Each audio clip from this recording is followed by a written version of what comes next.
Palagi lang pong bukas ang pintuan ng Dallas Mavericks para kay LeBron James kung sakaling pag-iisipan niya mismo ang sumanib sa kanilang kupunan. Sa ngayon ay nagiging matalino itong Dallas Mavericks sa mga susunod na hakbang na kanilang gagawin patungkol kay LeBron.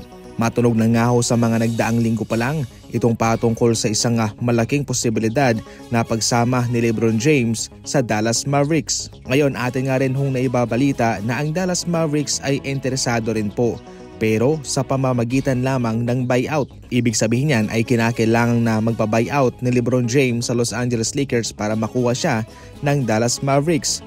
Ayon mismo sa mga NBA insider, ito yung pinakamagandang move na gagawin ng Dallas Mavericks sapagkat sila ay nag-iingat lamang dahil kung sakaling sila ay mag-trade para kay LeBron James ay masasayang lang po yung mga asset na kanilang ipapadala sapagkat itong si LeBron ay hindi na magtatagal pa sa NBA.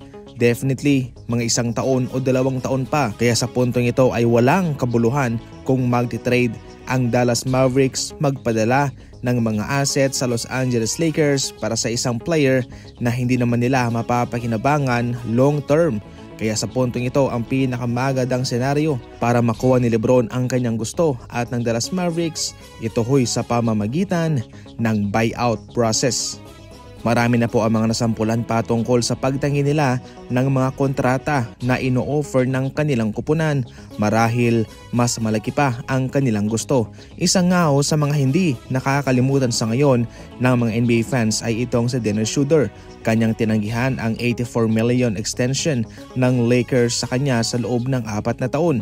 At ang sumunod nun, $5.9 million lamang ang kanyang pinirmahan sa loob ng 1 taon sa Boston Celtics. Paunti-unti namang nakabawi sa ngayon itong si Dennis Schroeder sapagkat kakapirma niya nga lang ng $45 million for 3 years sa Sacramento Kings. Definitely ang pangyayaring iyon ay nagbigay po ng malaking leksyon para sa kanya. Sa kabilang banda ay hindi rin po makakalimutan itong pagtanggi noon ni Victor Oladipo ng kontrata sa Indiana Pacers. $112 million sa loob ng 4 na taon. Sinubukan niya po ang free agency at ang sumunod, pumirma na lamang siya ng $45 million sa loob ng 2 taon sa Houston Rockets at ang sumunod sa Miami Heat naman ay $2.4 million 1-year deal.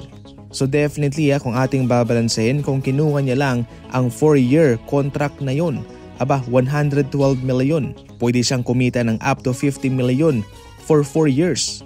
Ang pinaka-latest naman sa ngayon itong si Reeves, kanyang tinanggihan ang $90 million offer ng Los Angeles Lakers na extension sa loob ng 4 na taon. Sa ngayon ay hindi pa siya free agent, meron pa siyang 1 taong natitira sa kanyang kontrata mga idol at yun po ang kanyang gagamitin para sa next season. Bale, sa susunod pa pong off-season magiging free agent si Reeves. Marahil mas mataas pa doon sa $90 million ang kanyang gustong makuha.